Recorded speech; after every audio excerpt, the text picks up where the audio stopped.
Namaskar to all. I, Pratibha Chaudhary, IRS, Additional Director of Income Tax, Publicity, Directorate of Public Relation, Publication and Publicity, Central Board of Direct Taxes, New Delhi. I extend a warm welcome to all of you to another informative and special episode of Samvaad. Friends, today we have come up with a very important informative series on the topics of exemptions under the Income Tax Act. In this special series, we will be covering 8 crucial topics related to exemption provisions and their practical implications. We are honored to have with us today a distinguished guest, Shri B. Bala Krishna, IRS. We heartily welcome you, sir. Thank you.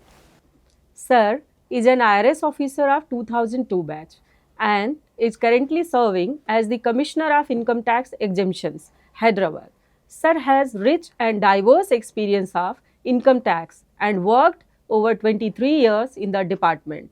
In his present role as CIT Exemptions in Hyderabad, he has led numerous outreach programs for stakeholders and organized extensive capacity building exercises for JAOs and FAOs, especially in the light of the rollout of new provisions. Sir has also held key positions across various verticals and worked in investigation division, admin, nodal officer to the Honorable Election Commission of India and received with his team Best Election Practices Award 2018. Sir, we welcome you and thank you very much, sir, for giving us time. Thank you, Pratibha. And I also thank the Directorate Publicity for giving me this opportunity. Sir, kindly explain to our viewers, is a trust or institution required to maintain books of accounts as per the Income Tax Act 1961? Yes, it is required. As per the provisions of Section 12A(1)(b), read with Rule 17AA of the IT rules, trust or institution are required to maintain certain books of accounts. As per the provisions of Section 12A(1)(ba), return of income needs to be filed before the time prescribed under Section 139(1) or 139(4) of the Act. Sir, what are the basic books of accounts required to be maintained by trust institutions? Cash book, ledger, journals, copy of the bills, books of accounts for the business undertaking, which is referred under Section 11(4)(a) of the IT Act in the case of the incidental business. Sir, what are the other documents information required to be maintained by trust institutions?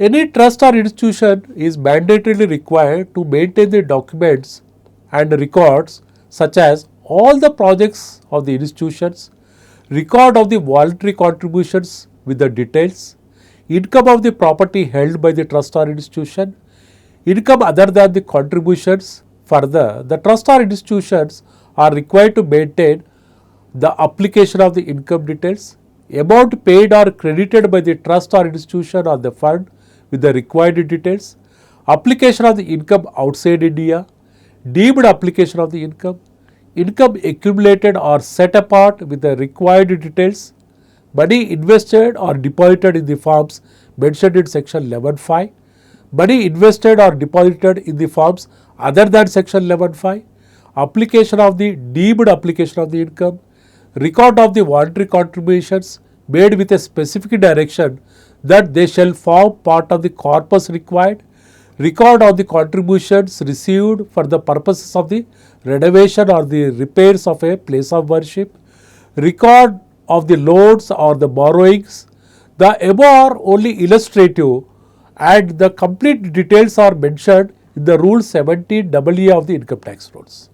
Sir, what is the retention period for books of accounts and other records to be maintained by a trust institution?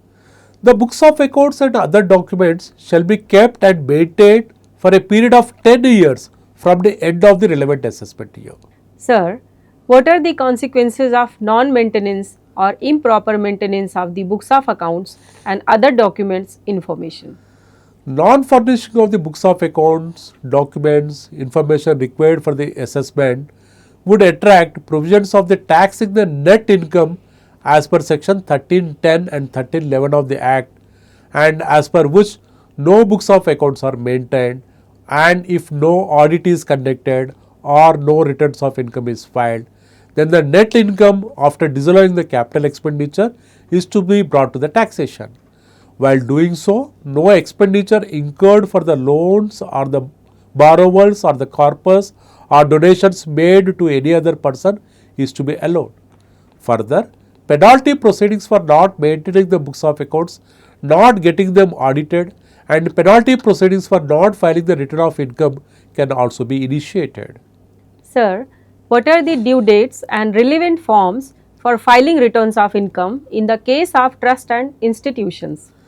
The normal schedule, unless extended by the competent authority, the due date for filing the returns of income of a non-auditable trust case is 31st July and auditable trust case is 31st October.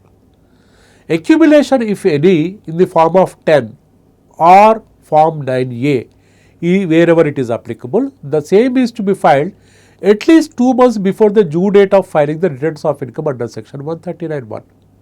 The audit report in form 10B.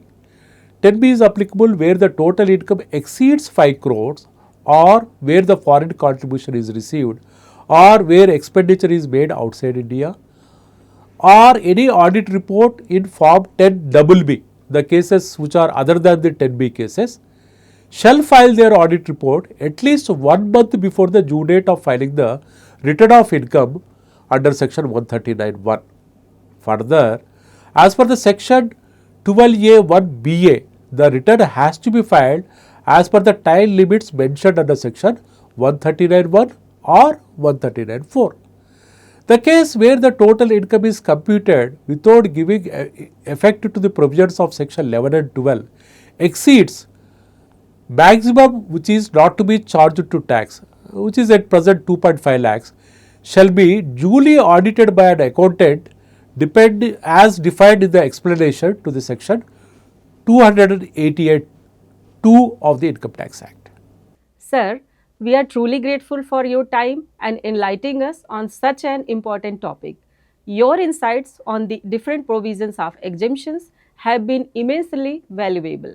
I am truly grateful to our esteemed viewers for their time and patience. Please reach out to our website incometax.gov.in for more information and educational content. Do follow us on our social media handles like X, Instagram, Facebook, YouTube, and LinkedIn. Please keep watching Samvaad. Stay connected to us. Namaskar. Jai Hind. Thank you. Namaskar.